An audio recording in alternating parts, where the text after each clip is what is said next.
जलप्रलयमा मरेका मानिसहरूको जीवाश्म चाहिँ खोइने के उनीहरूको जीवाश्म भेटिएको छैन? यो राम्रो प्रश्न हो। अनि यस विषयमा हामीले सोच्नु पर्दाखेरि चाहिँ पहिला सुरु चाहिँ जीवाश्म अभिलेखको प्रकृतिलाई चाहिँ हेर्नुपर्ने हुँदो रहेछ। मैले अलिकति अध्ययन गरेका थिएँ एन्सर्स इन जेनेसिस भन्ने वेबसाइटमा। अनि त्यहाँको विश्वासी वैज्ञानिकहरूको अनुसार चाहिँ के छ भने 95% जीवाश्म अभिलेख जति पनि भेटिएको छ 95% चाहिँ समुद्री जीवहरूको जीवाश्महरू छन्। जस्तै कोरल अथवा मुगा भनिन्छ र साथै शङ्खकिराहरू 95% चाहिँ यी शङ्खकिराहरू रहेछन्, कोरल अथवा मुगाहरू रहेछन्। बाँकी 5% चाहिँ अधिकांश रूपमा चाहिँ अधिकांश भन्नाले त्यसको पनि 95%, यो 5% को 95% चाहिँ यो झार अथवा लेउ को जीवाश्म रहेछ। साथै वनस्पति अथवा रुखहरूको जीवाश्महरू छन्। अनि जसमध्येमा चाहिँ अरबौं टनको कोइला पनि त्यो जीवाश्ममा पर्छ, कोइला। अनि साथै अरू यो हड्डी नभएका, हार्ट अथवा मेरुदण्ड नभएका जीवाश्महरू पनि पर्छन् यसमा, चाहिँ किरा फट्याङ्ग्राहरू। त्यसैले यी हड्डी अथवा मेरुदण्ड भएका माछा जस्ता प्राणीहरू अथवा उभयचरहरू भनेको पानीमा पनि जमिनमा पनि बस्न सक्ने भ्यागुता जस्तो प्राणीहरू, अनि सरीसृपहरू भनेको रेप्टाइल्स जस्तै कि सर्प चाहिँ रेप्टाइलमा पर्छ, डाइनोसरहरू पनि रेप्टाइलमा पर्छ। अनि यिनीहरू अनि चराहरू र स्तनधारीहरू भनेको प्राय जमिनमा चलल गर्ने प्राणीहरू, मानिस समेत, यिनीहरू चाहिँ ज्यादै न्यून मात्रामा मात्र जीवाश्म अभिलेखमा देखा परेका छन्। भनेको 5% को पनि 5%, भनेको 1% को पनि 4/1 0.25% मात्र सम्पूर्ण जीवाश्म अभिलेखको त्यति सानो भागमा मात्रै माछा, उभयचर, सरीसृप, चराहरू र स्तनधारीहरू पर्छन्। त्यसैले कुरा आउँछ यति थोरै मात्रामा मात्रै यी देखा परेर पनि किन कुरा चाहिँ उनीहरूको मात्र गरिन्छ?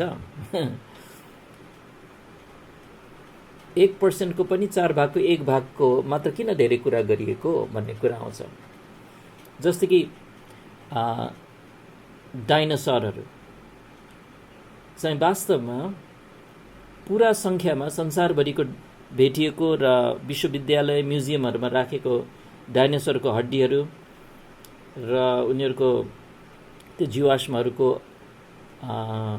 प्रदर्शन जति गरिएको छ, उनीहरू चाहिँ 2100 वटा मात्र छन् डाइनोसरहरूको जीवाश्महरू। अनि त्यसमा पनि वास्तवमा एउटै हड्डीको आधारमा पुरै त्यो प्रदर्शनीलाई चाहिँ उनीहरूले चाहिँ रचना गरेका हुन्छन्। भनेपछि कति त कृत्रिम हुन्, मान्छेले नै बनाएको, तर सक्कली चाहिँ एक टुक्रा हड्डी मात्र हुन्छ कतिपटक, धेरै केसमा। अथवा एउटा टाउको मात्र भेटेको हुन्छ अनि बाँकी चाहिँ सब एक हिसाबको अनुमानले उनीहरूले गरेका हुन्छन्। अथवा एउटा दाँत मात्र भेटेको हुन्छ अनि पुरै प्राणी चाहिँ उनीहरूले देखाइरहेको हुन्छन्। अब यो चाहिँ अब आकर्षक बनाउनलाई हो भन्ने अवश्य बुझ्न सकिन्छ। अनि एउटा मात्र हड्डी हेर्दाखेरि त के बुझिँदैन पनि, तर त्यो उनीहरूले चाहिँ सन्दर्भ, कन्टेक्स्ट उनीहरूले चाहिँ त्यसरी सिर्जना गर्छन्। अनि केही न केही आधारमा चाहिँ हो, पुरै हावादारी त होइन। अम, तर कुरा के छ भने कुनै पनि ठाउँमा जब यी हड्डी भएका प्राणीहरूको जीवाश्म भेटिएका छन्, ती चाहिँ प्रायःजसो चट्टानको तहहरू, चट्टानको अम, अ, के अरे भनौँ एउटा ज्यादै अल्गो, ज्यादै गहिरो चट्टाने पत्रे भागमा हेऱ्यो भने चाहिँ यी खालका हड्डी भएका जीवाश्महरू चाहिँ मासतिर भेटिएका छन्, मासतिर। अनि समुद्री जीवाश्महरू चाहिँ मुनतिर भेटिएका छन्। अब विकासवादीहरूले चाहिँ यसलाई हेरेर के भन्छ भने यो नै प्रमाण हो कि समुद्री प्राणीहरू सुरुमा विकास भए, अनि त्यसबाट उभयचर आए, अनि त्यसबाट चाहिँ माछाहरू, अनि त्यसबाट चाहिँ अनि पछि चाहिँ अरू प्राणीहरू उत्पन्न भयो भनेर त्यसरी उनीहरूले चाहिँ अर्थ प्रकाशन गर्छन्। तर त्यही जीवाश्म अभिलेखलाई त्योभन्दा राम्रोसँग व्याख्या गर्ने तरिका चाहिँ के हो भने कि वास्तवमा यिनीहरू जब जल प्रलयमा पुरिन गए,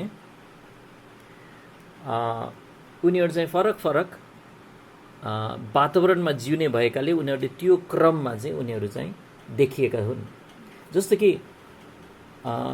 जुन समुद्री प्राणीहरू समुद्रको पिँधमा उनीहरू हिँड्छन्, जस्तो कि शङ्ख किराहरू मुनि पिँधमा उनीहरू बिस्तारै हिँड्ने खालको छन्, उनीहरू नै अब जलप्रलय हुँदाखेरि सबभन्दा पहिलो पुरिनु त स्वाभाविक हो। जब उत्पत्तिको 8 अध्यायमा लेखेको छ कि पृथ्वीका जब मूलहरू फुटे, यसरी लेखेको छ, उत्पत्ति 7:11 रहेछ। नोअको जीवनको 600औं वर्षको दोस्रो महिनामा त्यस महिनाको 17औं दिन त्यही दिनमा अति गहिरो सागरका सबै मूलहरू फुटे, साथै आकाशका झ्यालहरू खुले। त्यसैले सबभन्दा तल समुद्रको मूलहरू फुटेको भनेको छ, जमिन तलबाट फुटेर। त्यसैले सुरुमा चाहिँ पुरिएका यिनीहरू नै हुन् भन्ने हामीले सजिलै देख्न सक्छौँ। त्यसपछि आकाशका झ्यालहरू खुल्ले, पानीहरू पर्दैछ र जमिनको माटो, हिलो, अनि त्यहाँ भएका सबै बगाउन सकिने पृथ्वीको माथिल्लो सतहको माटो भनौँ लाई चाहिँ बालुवा माटो इत्यादि सबलाई बगाउँदै ल्याउँदाखेरि अनि त्यसपछि त्यसले पनि पुर्न थाल्यो।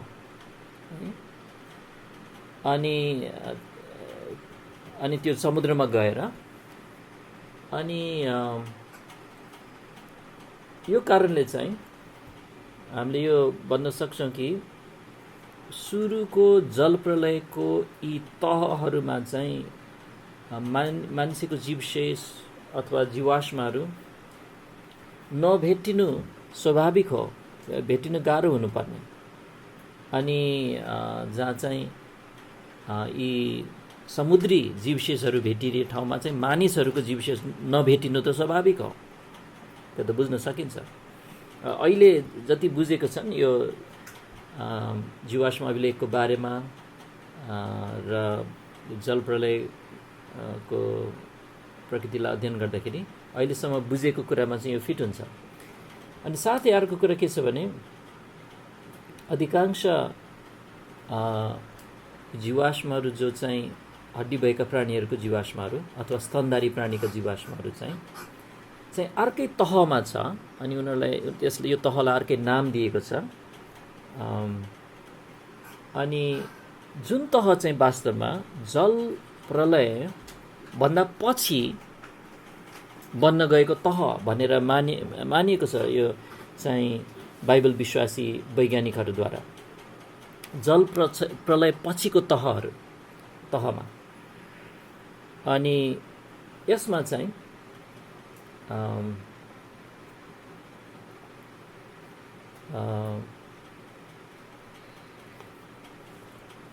अब यो यदि यो चाहिँ जलप्रलय पछिको तह हो भने अब जलप्रलयकै पछिल्लो आखिरी भनौँ न जलप्रलयमा चाहिँ अब माटोहरू आउँदै आउँदै पुरिँदै गइरहेछ। अब 1 वर्ष याद गर्नुहोस्, अब 1 वर्ष जति चाहिँ पानीले चाहिँ ढाकेको छ। अनि सुरुदेखि नै जति पनि खियाउँदै माटोलाई खियाउँदै चाहिँ समुद्रमा गएर तिनीहरू चाहिँ ठाउँमा चाहिँ तह लागेर बस्न थाले। त्यसमा चाहिँ खासै स्तनधारी प्राणीहरूको जीवाश्म भेटेको छैन, धेरै थोरै छन् भेटे पनि। अनि त्यसैले त्यहाँ मानिसको पनि जीवशेष नभेटिनु त स्वाभाविक हो, किनभने अरू स्तनधारीहरूको पनि भेटेको छैन वास्तवमा। अनि अर्को कुरा, तर स्तनधारीहरू जुन भेटेको छन् जीवाश्म, त्यो चाहिँ जलप्रलय पछिको तह मानिएको छ। अनि जलप्रलय पछि त अब सोच्नुहोस्, जलप्रलय पछि के भएर यी जीवाश्महरू बने त? मान्छेको चाहिँ छैन, तर अरूहरूको छन्, चाहे डाइनोसरको, चाहे अरू विभिन्न प्राणीहरूको जे भेटिएका छन्। अनि त्यसको कारण चाहिँ किनभने जलप्रलय पछि पनि भौगोलिक वातावरण त ठाउँमा सन्तुलनमा आउनलाई केही समय लागेको अनुमान गरिएको छ। एकदमै विषम वातावरणहरू चाहिँ सृजना भएको, उत्तर ध्रुवतिर र दक्षिण ध्रुवमा चाहिँ एकदम चिसिन थालेको, जुन चाहिँ जलप्रलयभन्दा अगाडि नरहेको अवस्था। तर जलप्रलयपछि चाहिँ यो एकदमै चिसो अनि आइस एज भनिन्छ, के अरे हिमपातहरू अत्यधिक रूपमा भएको। अनि जसको कारण नै अब थुप्रो अहिले नपाइने खालको हात्तीहरू चाहिँ साइबेरिया इत्यादिमा चाहिँ पुरिएको अवस्थामा भेटेको छन्।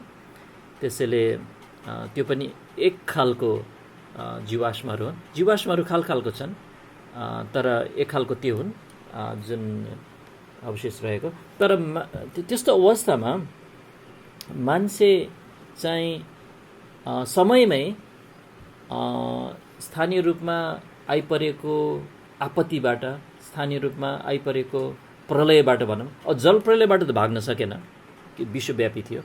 तर जलप्रलय सकिसकेपछि स्थानीय रूपमा भइरहेको विषम परिवर्तनहरू अथवा भौगोलिक वातावरणहरूबाट चाहिँ मान्छेहरू चाहिँ भाग्न सके भनेर चाहिँ अनुमान गर्न सकिन्छ। अरू नसके पनि जो सकेन उनीहरू चाहिँ उनीहरू मरे, अनि कोही जीवाश्म बने। मान्छेहरू चाहिँ सायद भागेकोले जस्तो छ सुरक्षित ठाउँमा। अनि मानिसहरू पनि, अनि अरू भाग्न सक्ने खालको प्राणीहरूको पनि जीवाश्म भेटिए छैन। त्यसले चाहिँ व्याख्या सन्तोष रूपमा नै गरेको देखिन्छ।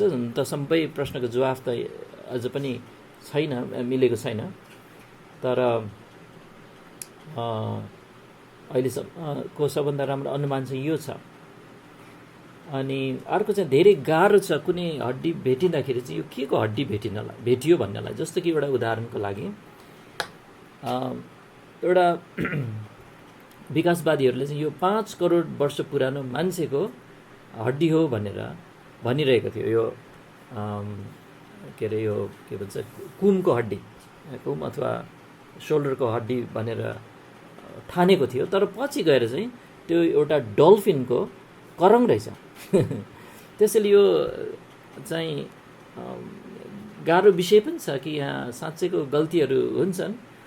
अनि जब चट्टानहरूबाट यी हड्डीका टुक्राहरू भेटिन्छन्, अनि ठ्याक्कै अब कुन बेलाको हड्डी हो, अब यदि जलप्रलयकै मान्छेको हड्डी भेटिएर पनि अब क्रम विकासवादीहरूको त अर्कै धारणा भएकोले त्यसलाई अर्कै ठानिन्छ। अनि त्यसैले गर्दाखेरि चाहिँ यदि पुरानो तहरमा मान्छेकै जीवाश्म, हड्डीको भाग इत्यादि भेटिएको भए पनि त्यो मान्छेको हो भनेर थाहा हुनु पनि गाह्रो भएको छ वास्तवमा। अनि अर्को चाहिँ मान्छेहरू मानिस जाति र साथै जमिनमा चलहल गर्ने जीवहरू चाहिँ को गति उनीहरू एक ठाउँबाट अर्को ठाउँमा सर्न सक्ने क्षमताको भिन्नताले गर्दाखेरि पनि के पनि देखिन्छ भने उनीहरू कम सङ्ख्यामा उनीहरूको जीवाश्म छ, जबकि शङ्खकिराहरू अब तपाईँले चिप्ली किरा देख्नै भएको छ, धेरै चाँडो हिँड्दैन हो शङ्खकिराहरू बिस्तारै हिँड्छन्। अनि त्यस्तै अरू समुद्री यस्तो प्राणीहरू चाहिँ प्रशस्त रूपमा उनीहरू चाहिँ उनीहरूको जीवाश्म चाहिँ छन्, जबकि छिटो चल्न सक्नेहरूको कम छन्। त्यो पनि एउटा कारण देखिन्छ कुन चाहिँ जीवाश्म भेटिने कुन नभेटिने भन्ने कुरामा चाहिँ। अनि अर्को कुरा चाहिँ जब जल प्रलयको पानी बढ्न थाल्यो, पानीको सतह बढ्दै जाँदाखेरि चाहिँ मानिसहरूलाई र दौड्न सक्ने जमिनको प्राणीहरू त अब अलगो अलगो ठाउँमा जानु त स्वाभाविक हो, हामीले त्यो कल्पना गर्न केही गाह्रो छैन है, जान्छन् सक्दोसम्म। तर त्यसको पनि सीमा थियो। अनि पछि चाहिँ पानीले फेरि उनीहरूलाई पनि स्वात्तै लगिहाल्यो। तर के भने त्यो चाहिँ अलिकति केही समय अलि ढिलाइ भयो उनीहरूलाई, केही सायद केही हप्तासम्म पनि उनीहरू चाहिँ कता कता माथि उनीहरू उच्च ठाउँहरूमा गएको हुनसक्छ। त्यो बेलाको अब भौगोलिक स्थिति के थियो। अनि त्यसैले गर्दा उनीहरू पुरिँदाखेरि जीवाश्म अभिलेखमा उनीहरू माथि भेटिनु चाहिँ स्वाभाविक हो, त्यो कारणले पनि जल प्रलयको दृष्टिकोणबाट। अनि त्यसैले मान्छेको जीवाश्महरू भेटिनमा चाहिँ सम्भावना धेरै थोरै हुनुमा चाहिँ के अरे हामीले त्यहाँ कारण देख्छौँ अब कि अब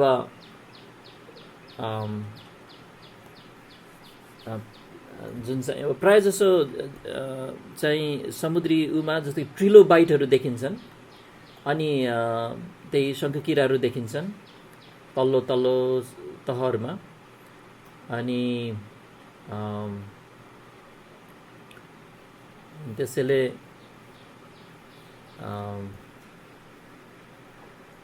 यो अर्को कुरा चाहिँ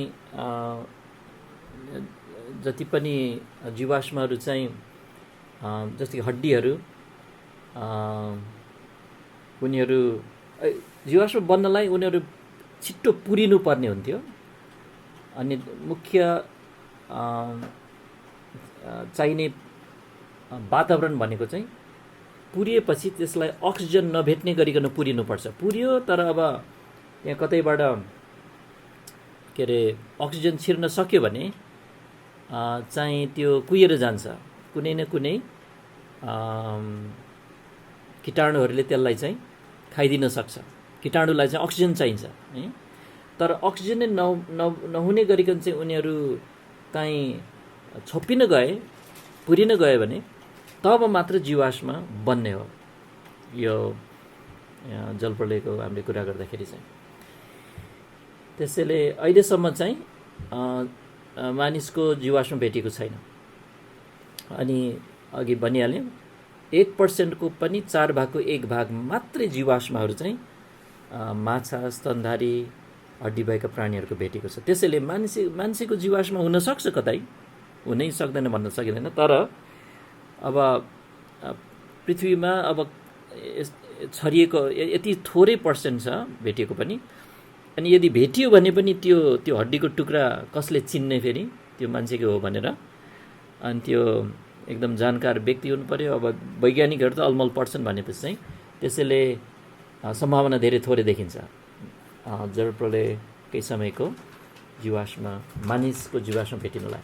अनि याद गर्नुहोस् फेरि जति पनि डाइनोसर यिनीहरूको जीवाश्म भेटिएको तिनीहरू चाहिँ जलप्रलय पछिको हुन्। उनीहरू नोआको जहाजबाट निस्केको प्राणीहरू चाहिँ वृद्धि हुन थालेपछि अनि त्यसपछि जलप्रलय पछिको आपत्तिजनक अथवा प्रलय रूपी वातावरणहरू सिर्जना भए, जस्तो कि हिमपात धेरै भएर अनि वातावरणीय अनुकूल प्रतिकूल भएर चाहिँ उनीहरू समयमै उम्किन पाएनन्।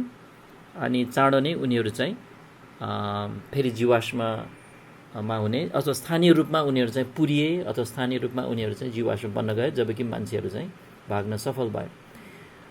कतिको बुझ्नुभयो है मैले बताउन खोजेको, तर मैले यहाँ हेर्दाखेरि चाहिँ अहिलेसम्म वैज्ञानिकहरूको निष्कर्ष यस प्रकारको छ। अनि अझ बुझ्न कोसिस गर्दैछ। केही प्रश्न छ जीवाश्म अभिलेखको? छैन भने आज चाहिँ हामी अरू विकासवादका प्रतीकहरूमा जानेछौँ। छैन जस्तो छ। त्यसैले म चाहिँ स्क्रिन सेयर गरेर अगाडि बढिहाल्नेछु, अरू ढिलाइ नगरिकन। हुन्छ, विकासवादको प्रतीकहरू भन्ने शीर्षक के अरे बुझ्नु पर्यो पहिला, घरिघरि दोहोऱ्याइरहेछौँ। यो चाहिँ के भन्न खोजेको भने पाठ्यपुस्तक तथा सङ्ग्रहालयहरूमा भेटिने दन्त्य कथाहरू। किन यसलाई दन्त्य कथा भन्दैछ हामीले विकासवादको कुरालाई? कुरा के भने यसलाई प्रमाण भन्दैछन्, तर वास्तवमा यिनीहरू कथा मात्र हुन्, प्रमाण होइनन्। अनि प्रमाण हुनलाई विज्ञानमा चाहिँ त्यो एउटा पहिला चाहिँ अवधारणाबाट सुरु हुन्छ, अङ्ग्रेजीमा हाइपोथेसिस।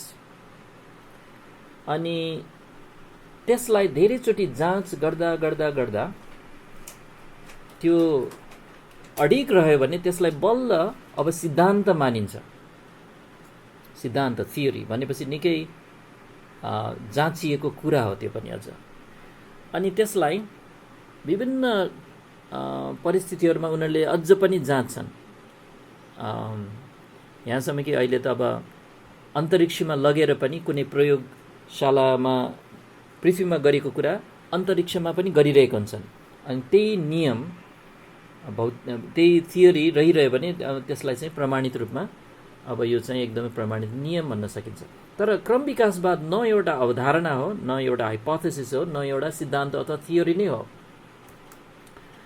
अनि यो कुरा चाहिँ हामीले हेर्दै आएको छौँ। अब हामीले अहिलेसम्म हेऱ्यौँ के भने प्राकृतिक छनौट अथवा नेचुरल सेलेक्सन चाहिँ विकासवादको एउटा त्यस्तै प्रतीक हो, जो चाहिँ वास्तवमा प्रमाण, त्यसले क्रम विकासलाई प्रमाण दिँदैन। अर्को हामीले हेऱ्यौँ म्युटेसन, जुन चाहिँ वंशाणुमा हुने कुनै विकृतिले चाहिँ क्रम विकास हुन सक्दैन, विकृतिले त बिगाड्छ। अनि आज अरू पनि के हेर्नेछौँ। त्यसपछि हेऱ्यौँ जीवाश्म अभिलेख, त्यसले चाहिँ वास्तवमा क्रम विकासलाई पुष्टि गर्नु सट्टामा बाइबलमा उल्लेख गरेको जल प्रलयलाई चाहिँ आधार दिइरहेको छ र प्रमाणित गरिरहेको छ। आज चाहिँ अर्को प्रतीक हेर्दैछौँ, त्यो चाहिँ होमोलोजी। यो होमोलोजीलाई चाहिँ नेपालीमा समानता भन्न सकिन्छ, उस्तै उस्तै। अनि प्राय सबै आधुनिक जीवशास्त्रको किताबहरूमा हेऱ्यो भने चाहिँ, अनि साथै आधुनिक यो नेचुरल हिस्ट्रीको म्युजियमहरूमा, प्राकृतिक इतिहासको सङ्ग्रहालयहरूमा हेऱ्यो भने त्यहाँ चाहिँ होमोलोजीलाई क्रम विकासको प्रमाणको रूपमा प्रयोग गरिरहेको हुन्छ। चार्ल्स डार्विन, जस्तै यो तस्बिरमा होमोलोजी भन्नाले चाहिँ उस्तै समान छ। अब सबभन्दा देब्रेपट्टि चाहिँ एउटा कछुवाको खुट्टा देखाएको छ, यहाँ चाहिँ एउटा गोहीको खुट्टा देखाएको छ, यहाँ चाहिँ चराको, अनि यहाँ चाहिँ स्तनधारी प्राणीको। अनि उनीहरूले सबैलाई यहाँ जोडिरहेको छन् है। अब के भनेको, उनीहरूले भन्दैछन् यो होमोलोजी चाहिँ विकासवादको प्रमाण हो। चार्ल्स डार्विनले यसरी भनेको थियो, समानताको आधारबाट मैले यो अनुमान गर्नुपर्छ कि यस पृथ्वीमा कुनै पनि समयमा जिएका सायद सबै जैविक प्राणीहरू कुनै एउटै परम रूपको वंशज हुन्। चार्ल्स डार्विनले भन्दैछ एउटै पुर्खाबाट सबै आएको हुनुपर्छ, किनभने यसो हेर्दाखेरि उनीहरूको अङ्गहरूको रूपलाई हेर्दाखेरि त्यहाँ समानताहरू छन्, त्यसैले एउटैबाट आएको हुनुपर्छ। अब उसको यो होमोलोजी अथवा समानताको जुन कुरा छ यो चाहिँ एकदमै प्रबल रूपमा चाहिँ क्रम विकासको प्रमाणको रूपमा चाहिँ मान्ने गरिएको छ। जस्तै कि यहाँ समान देखिएका रचनाहरूलाई हेर्नुहोस्, यहाँ अघिको तस्बिर, अनि बायोलोजीको एउटा पाठ्यपुस्तक प्रेन्टिस हल बायोलोजी 2002 मा के लेखेको छ भने यिनीहरू एउटै साझा पुर्खाको प्रमाण हुन् भन्दैछ। एउटै साझा पुर्खाको प्रमाण प्रदान गरिरहेका छन् यी समान देखिने रचनाहरूले भन्दैछ। फेरि अर्को तस्बिर, यहाँ चाहिँ घोडाको क्रम विकास देखाउनलाई चाहिँ होमोलोजीलाई प्रयोग गरिएको छ। अनि त्यसपछि यो चाहिँ ह्युमन परेड भन्ने गरिन्छ अथवा मानिसको परेड। यसमा चाहिँ अझ यसको पूर्ण तस्बिरलाई हेऱ्यो भने 15वटा त्यहाँ श्रृङ्खलाबद्ध रूपमा चाहिँ यहाँ तस्बिरहरू देखाएको छ। बाँदरबाट सुरु भएर त्यहाँ चाहिँ मान्छेको क्रम विकास देखाउनलाई यही होमोलोजीको प्रयोग गरिँदैछ। फेरि व्हेल माछा कहाँबाट आयो भन्नलाई चाहिँ उनीहरूले सुरु गर्छन् कहाँबाट? एउटा बुवासोबाट। अब बुवासो जस्तो एउटा जीवबाट चाहिँ यसरी यसरी यसरी हुँदै चाहिँ व्हेल माछा विकास भयो भनेर चाहिँ प्रमाणित गर्नलाई के प्रयोग गर्दैछ? फेरि यहाँ होमोलोजी है। यहाँ खालि के अरे कुनै निश्चित प्रमाण भेटिए त होइन, तर उस्तै रूप देखियो अनि त्यो उस्तै रूपको एउटा श्रृङ्खलाबद्ध रूपमा चाहिँ लाइनै राख्यो अनि यी प्रमाण यो हो भन्यो है। अब यसलाई हामी विश्लेषण गर्नेछौँ। हो त यसरी के हामीले निष्कर्ष निकाल्नु जायज हो त? नम्बर 1 किन होइन भन्ने कुरा चाहिँ हामी हेर्दैछौँ। नम्बर 1 होमोलोजीबाटको तर्क क्रम विकासवादको केवल अनुमानमा मात्र आधारित छ। यो पुरै अनुमानमा आधारित हो। जीवहरूको बीचको समानता क्रम विकासको निम्ति वास्तवमा कुनै प्रमाण होइन। समानताको माने चाहिँ साझा वंशज भन्दैछ उनीहरूले। समान छ त्यसमा एउटै वंशबाट आएको हुनुपर्छ। त्यो त अनुमान मात्रै हो। किनभने सजिलै हामीले के भन्न सक्छौँ भने होइन समान रूप छ भने साझा रचना हो भनेर किन भन्न मिल्दैन? साझा वंश नै किन हुनु पर्यो? साझा रचना हुन सक्दैन? अब यसलाई अझै विचार गरौँ। सृष्टिकर्ताले जुन प्राणीहरू एउटै वातावरणमा जिउनलाई उहाँले रचना गर्नुभयो, अब उहाँले उनीहरूमा उस्तै खालका अङ्गहरू र उस्तै खालका प्रक्रियाहरूको प्रयोग गर्नु त न्यायसङ्गत कुरा हो, तर्कसङ्गत कुरा हो। अब पानीमा जिउने प्राणीहरूलाई उस्तै किसिमको अङ्गहरू दिनु, उस्तै किसिमको प्रक्रियाद्वारा उनीहरू चलहल गर्नु, रचनाकारले चाहिँ अथवा सृष्टिकर्ताले त्यसरी डिजाइन गर्नु त न्यायसङ्गत हो। त्यस्तै जमिनमा चलहल गर्नेलाई उस्तै किसिमको चलहल गर्ने अङ्गहरू प्रक्रियाहरू दिनु त त्यो तर्क किन गर्न मिल्दैन? एउटै साझा वंशबाट आयो भन्ने त पर्दैन नि भनेर यहाँ हामीले तर्क गर्न सक्छौँ। इन्जिनियरिङ संसारबाट हामीले विचार गरौँ। यन्त्रहरू मिसिनहरूमा चाहिँ हामीले के भेट्छौँ? जुनै पनि मिसिन हेर्नुहोस् त्यसमा स्क्रुहरू हुन्छ है। अनि कुनै मिसिनहरू हेर्नुहोस् त्यहाँ चाहिँ कोयलहरू होला, कुनैमा त्यहाँ चाहिँ घुम्ने पार्टहरू होला, कुनैमा चाहिँ त्यहाँ गेडी सहित बल बेरिङ सहित त्यहाँ जोइन्टहरू घुम्ने पार्टहरू हुन सक्छन्। अनि पाङ्ग्राहरू होलान्, गियरहरू होलान्, जोर्नीहरू होलान्, स्विचहरू होलान् होइन। तर त्यहाँ फरक मिसिनमा यस्ता सबै फरक मिसिनमा नै र अथवा उपकरणहरूमा उस्तै खालको यस्ता चिजहरू प्रयोग गर्न सकिन्छ, गियर, पाङ्ग्रा, गेडी इत्यादि। जस्तै कि रोलर स्केट, साइकल गाडी, ट्रक, बस, रेल सबैमा के हुन्छ? पाङ्ग्रा हुन्छ। हो, अलिअलि फरक हुन्छ, तर पाङ्ग्रा त पाङ्ग्रै हो।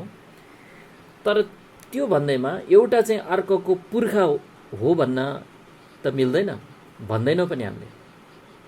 तिनमा समानताहरू छन्। किनभने मान्छे बुद्धिमानी छ र उनीहरूले चाहिँ रचना गर्दा उनीहरूले के सोच्छन् भने अब जमिनमा भारी वस्तुलाई एउटा ठाउँबाट अर्को ठाउँमा पुर्याउनलाई पाङ्ग्रा प्रयोग गर्नु राम्रो हो। त्यसैले राम्रो रचनालाई फरक फरक कुरामा प्रयोग गर्न सजिलै परिमार्जित गर्न सकिन्छ र गरिन्छ पनि। रेललाई एउटा खालको पाङ्ग्रा बनाइदियो, प्लेनलाई अर्को खालको, गाडीलाई अर्को खालको। पाङ्ग्रा त पाङ्ग्रै हो, तर एउटाबाट अर्को त आएको होइन।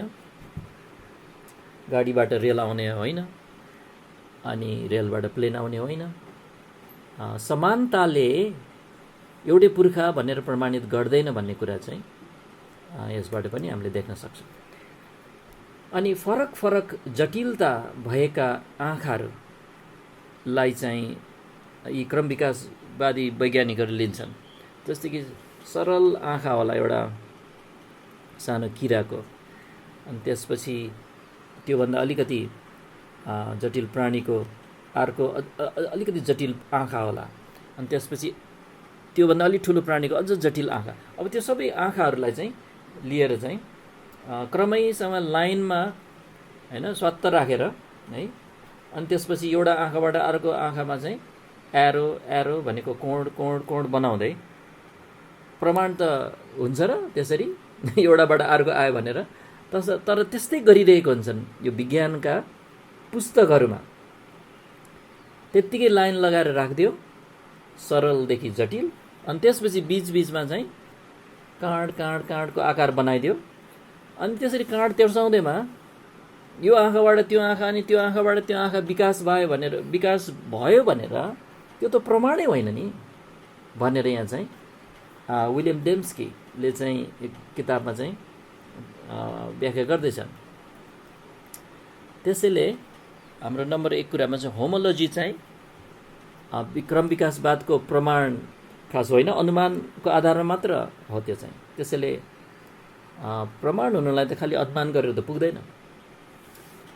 नम्बर 2, होमोलोजीको सम्बन्धमा अर्को कुरा, जटिल रचनाहरू सृजना गराउने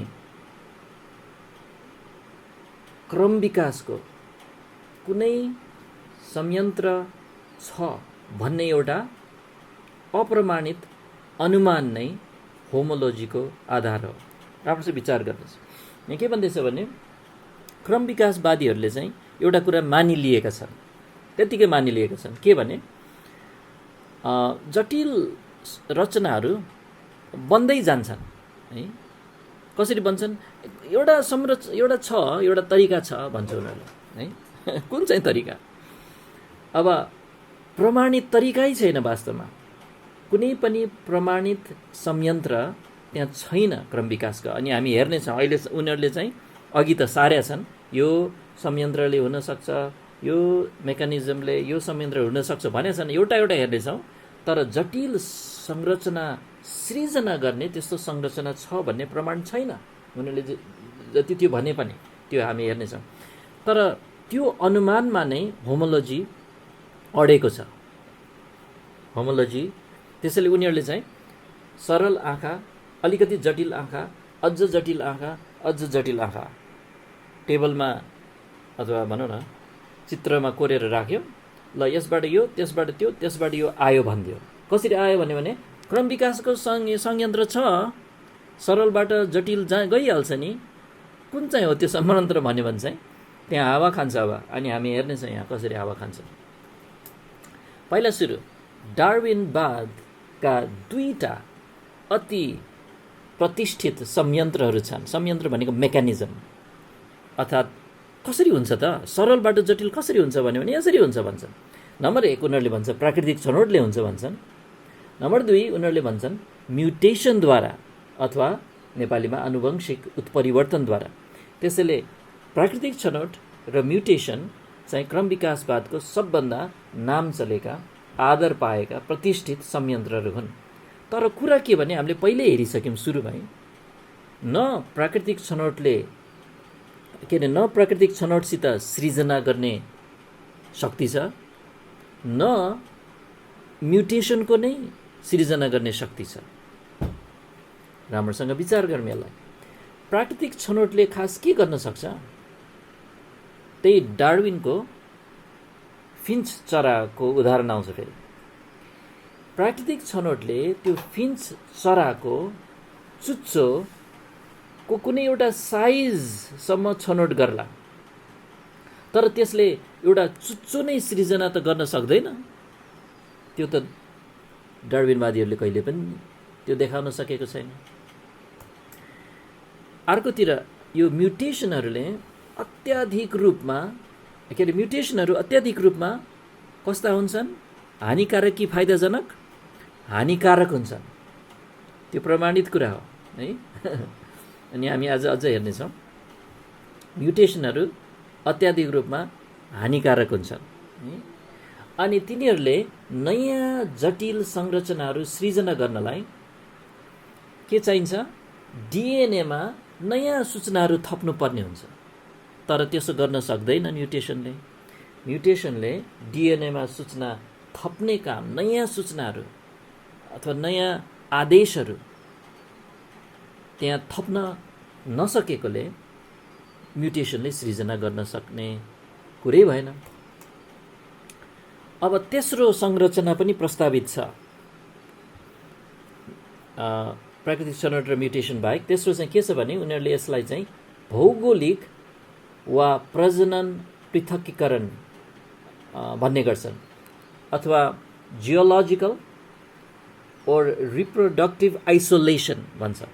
यो भनेको चाहिँ प्राणीहरूको कुनै एउटा सानो समूह कथम कदाचित कुनै हालतले चाहिँ उनीहरू भौगोलिक रूपमा चाहिँ अरू सबैबाट अलग्गिएर, अनि उनीहरूको यो अलग्गिएको भौगोलिक अवस्थाको कारणले उनीहरूको वंशाणुको सानो घेराभित्र क्रम विकास छिटो छिटो हुन्छ अरे। हो त यो? तर वास्तवमा यो कसरी हुन्थ्यो? किनभने यसले यो जुन जीवहरू चाहिँ भौगोलिक कारणले कतै अलग्गिएका छन्, उनीहरूको वंशाणुमा जे जति छ त्यही विद्यमान रहेको वंशाणुलाई मात्र प्रयोग गर्न सक्छ। त्यसमा नयाँ सूचना थपिने कुरा भएन, भएकै वंशाणुको बाट मात्र जे आउँछ आउँछ।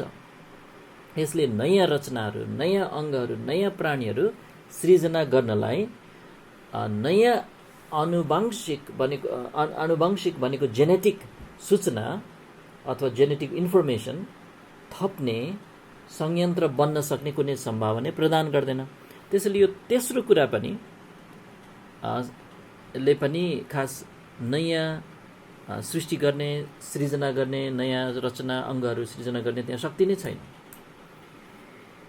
अब त्यसैले समस्या छ डार्विनवादीहरूलाई। अब उनीहरूले पहिल्यैबाट के अठोट गरेका छन् भने हामी परमेश्वरलाई भित्र छिर्न दिन्नौँ है।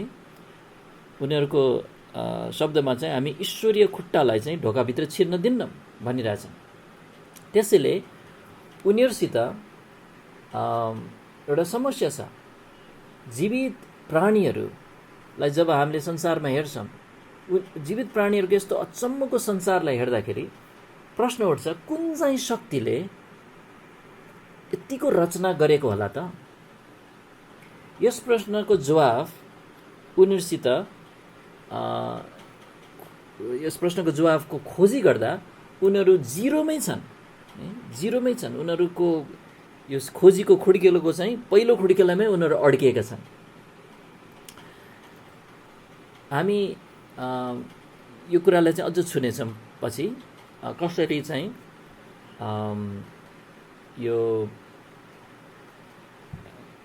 के अरे नयाँ सूचना त्यहाँ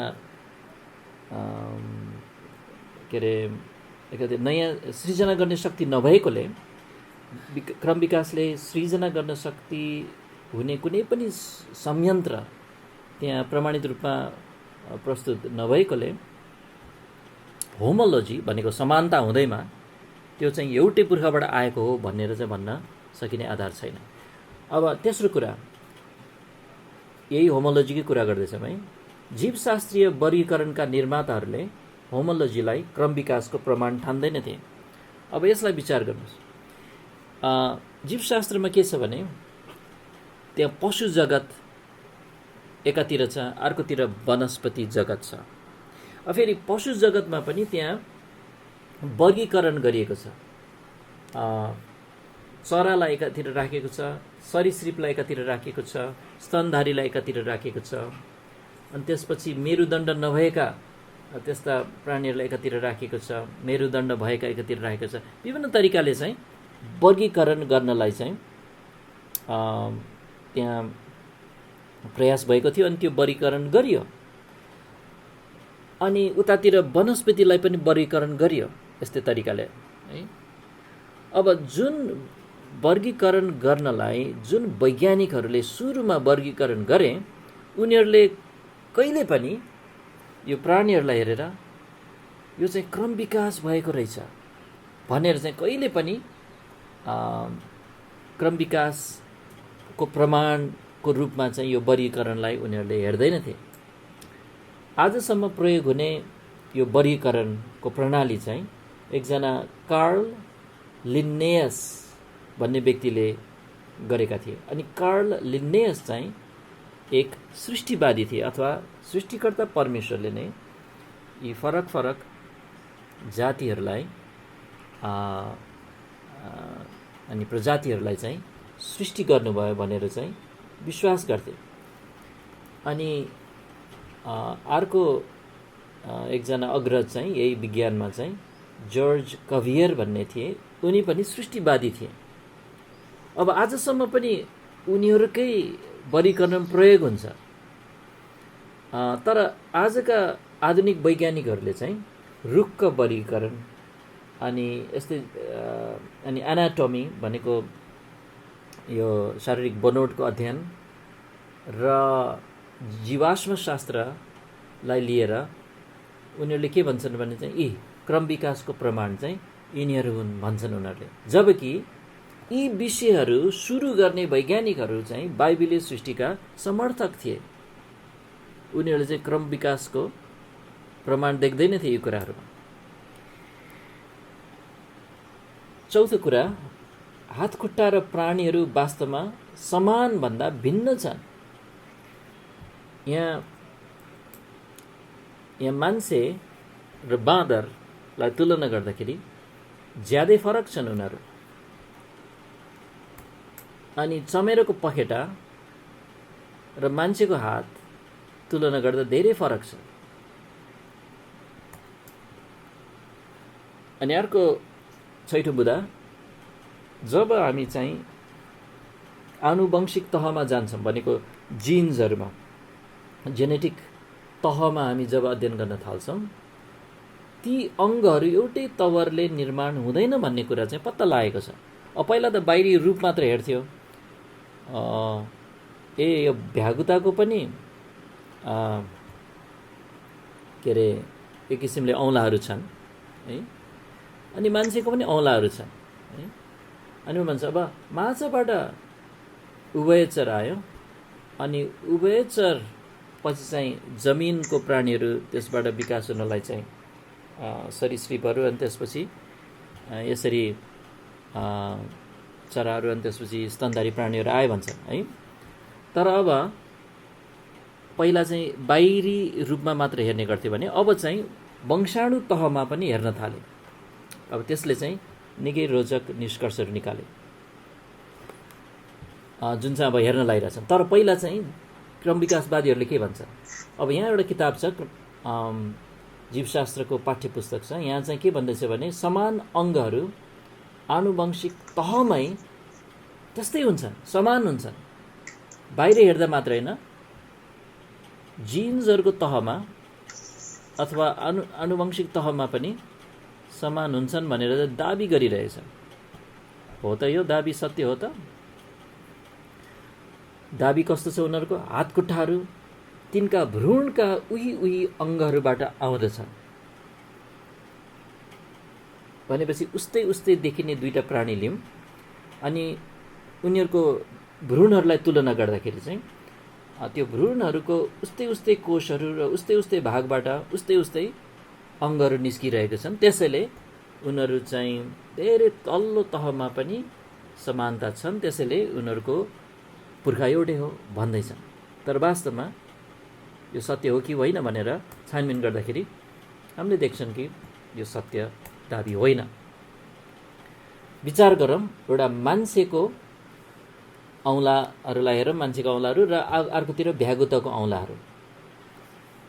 जब भ्रूणको तहमा गइन्छ र भ्रूणको तहमा जाँदाखेरि चाहिँ कसरी विकास हुँदो रहेछ।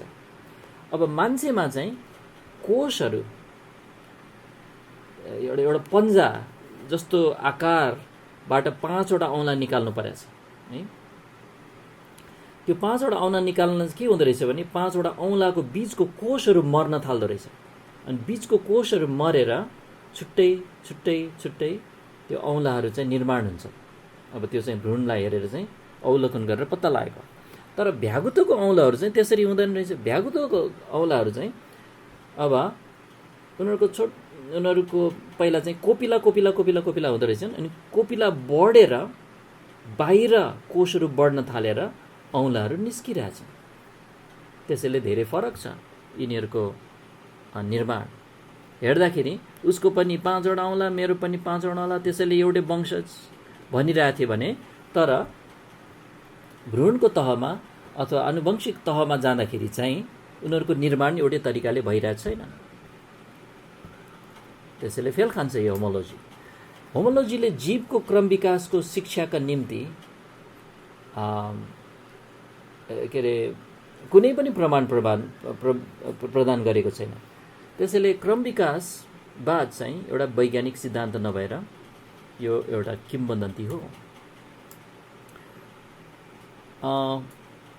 तपाईहरुको केही प्रश्न छ यो उसको बारेमा, होमोलोजीको बारेमा? यदि प्रश्न छ भने प्रश्नहरू लिउँ, नत्र भने बाँकी समय म अर्को प्रतीकमा जानेछु। 10 मिनट बाँकी छ।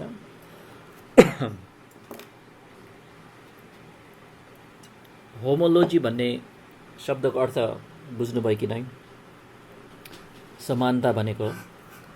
अनि क्रम विकासवादले कसरी त्यो समानतालाई चाहिँ क्रम विकासको प्रमाण मानिरहेछ त्यो बुझ्नु पर्यो।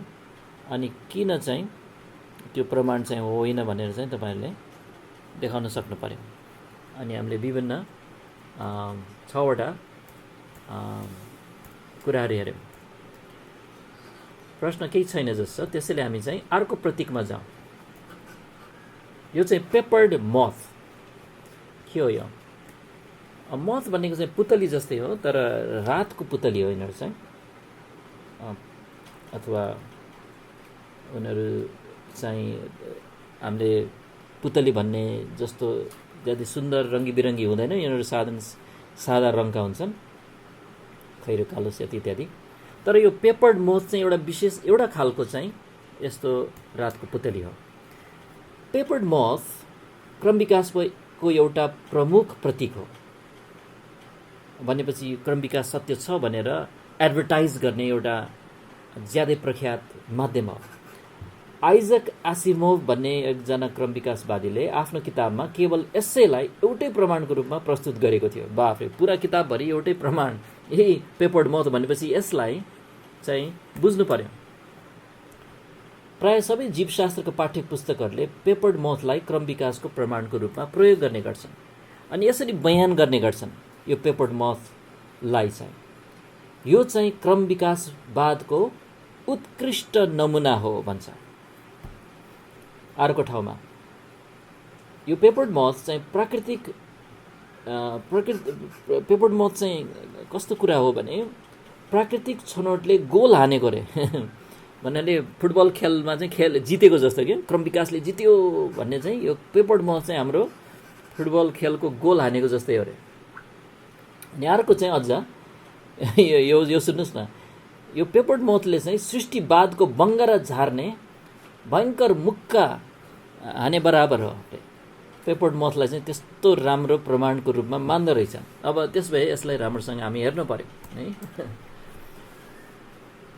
सन् 1800 को त्यो शताब्दीको समयमा चाहिँ भनेको 200 वर्ष अगाडिको कुरा, बेलायतमा 2 खाले पेपर्ड मथ थिए। एउटा चाहिँ हल्का रङका पेपर्ड मथ अनि अर्को चाहिँ गाढा रङका पेपर्ड मथ। त्यस बेलाको समय भनेको चाहिँ औद्योगिक क्रान्तिको समय थियो। त्यो भनेको चाहिँ कल कारखानाहरू जताततै खुल्दै थिए अनि अत्यधिक रूपमा चाहिँ छिटो सामानहरू उत्पादन गर्ने चाहिँ ओइरो र लहर चलिरहेको थियो त्यो बेलामा। औद्योगिक क्रान्ति अथवा इन्डस्ट्रियल रेभोल्युसन भनिन्छ। अब हाम्रो नेपालमा त यो कहिले पनि भएन, त्यसैलाई यो चाहिँ यो परको कुरा हाम्रो लागि। तर युरोपभरि चाहिँ यो औद्योगिक क्रान्ति भएको थियो। जताततै छिट्टो सामानहरू उत्पादन गर्ने, कपडा छिटो उत्पादन गर्ने, जुत्ता छिटो उत्पादन गर्ने अनि विभिन्न चाहिने सामग्रीहरू छिटो उत्पादन गर्ने, लुगाहरू छिटो उत्पादन गर्ने, यस्तो कल कारखानाहरूको समय। अनि त्यो बेलामा चाहिँ अब कल कारखानाहरूलाई के चाहिन्छ? ऊर्जा चाहिन्छ। त्यो बेलामा कोइला प्रयोग हुन्थ्यो किनभने कुनै चिज तताउनु पर्यो, फलाम गाल्नु पर्यो अथवा के गर्नु पर्यो। अनि यो गर्दाखेरि चाहिँ कोइला बाल्दा के हुन्छ? धुवाँको मुस्लो निस्किन्छ। अनि त्यसैले के भयो भने त्यो समयमा चाहिँ प्रदूषण ज्यादै बढेको थियो। अनि यहाँ कुरा के छ भने त्यो समयमा प्रदूषणले रुखका बोक्रामाथिका त्यहाँ लाइकेन भन्ने एक किसिमको लाइकेन चाहिँ अब ठ्याक्कै च्याउ त होइन, तर त्यही खालको एक किसिमको वनस्पति वर्गमा पर्छ जस्तो लाग्छ। त्यो पनि मैले बिर्सेँ।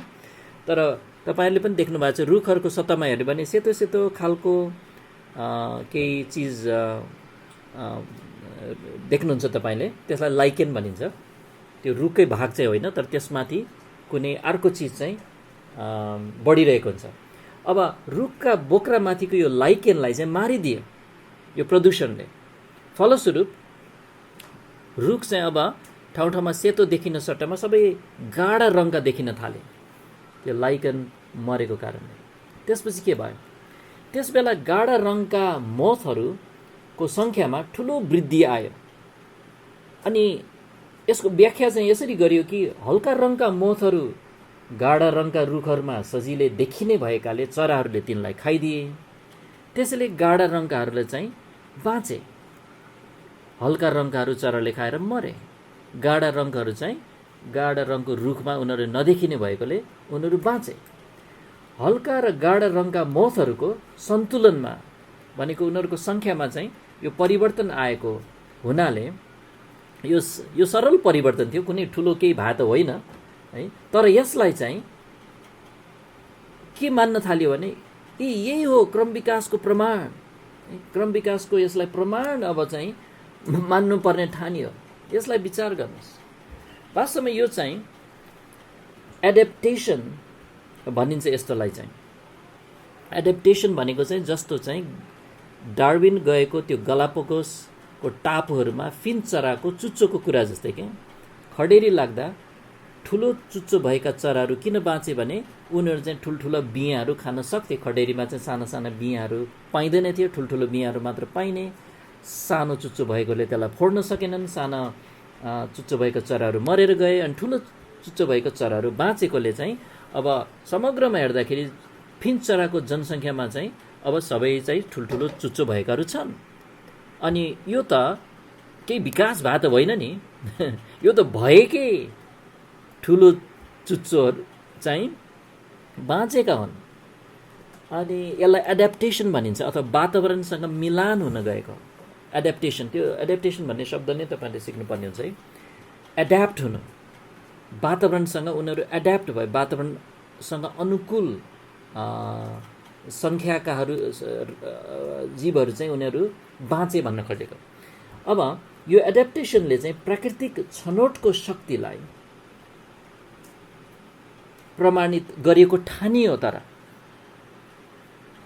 प्राकृतिक छनौट भनेको चाहिँ जो सबभन्दा लायक हुन्छ उसकै वंशज टिक्छ भन्ने कथनलाई चाहिँ प्रमाणित गरिएको ठानियो। गाढा रङको मोथलाई एउटा नयाँ नाम धरिसहित दियो। हुन त ऊ नयाँ प्राणी त थिएन, पहिल्यै थियो नि त ऊ, तर उसलाई नयाँ नाम दियो। के नाम दियो? एकदमै वैज्ञानिक ठुलो नाम, बिस्टन बेटुलारिया कार्बोनारिया। मानव एउटा नयाँ प्रजाति भए चाहिँ ठानियो। अनि यो पेपर्ड माउथको सम्बन्धमा मौलिक अनुसन्धान गर्ने व्यक्तिको नाम चाहिँ बर्नार्ड केटललेल भन्ने थियो। त्यसैले बर्नार्ड केटललेलले गरेको थियो यो अनुसन्धान, जसले चाहिँ आफ्नो डक्टरी कामदारी छोडेर क्रम विकासलाई प्रमाणित गर्न चाहिरहेको थियो। अनि आफूले चाहिँ एउटा कुरा, ठुलो कुरा भेट्टाएँ भनेर उसले चाहिँ घोषणा गर्यो। के भेट्टाएँ? डार्विनले छुटाएको प्रमाण अथवा डार्विनले नभेटेको प्रमाण चाहिँ मैले भेट्टाएँ भनेर चाहिँ उसले घोषणा गर्यो। उसले के गर्यो भने उसले एउटा फोटो छपायो, जुन फोटो चाहिँ क्रम विकासको एउटा प्रमुख प्रतीक बन्न गयो आजसम्म पनि। अनि यो राम्रैसँग बुझ्नुपर्छ तपाईँले। यो फोटोमा चाहिँ दुईटा पेपर्ड मोथहरू रुखको सतहमाथि बसिरहेको देखाइएको थियो, जस्तो यो तस्बिरमा देख्न सक्नुहुन्छ। एउटा गाढा रङको, एउटा चाहिँ हल्का रङको।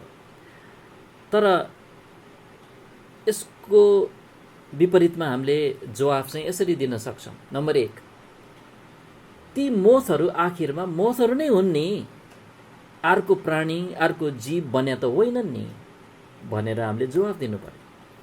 कुनै प्रजाति आफ्नो वातावरणसित अनुकूल हुन जानु अथवा एडेप्टेसन हुनु र प्रजातिभित्र कुनै एउटा विविधता निस्कनु, जस्तै कि गाढा रङकाहरू चाहिँ जनसङ्ख्यामा धेरै देखिनु, त्यो नै डार्विनवादी क्रम विकासको प्रमाण त होइन।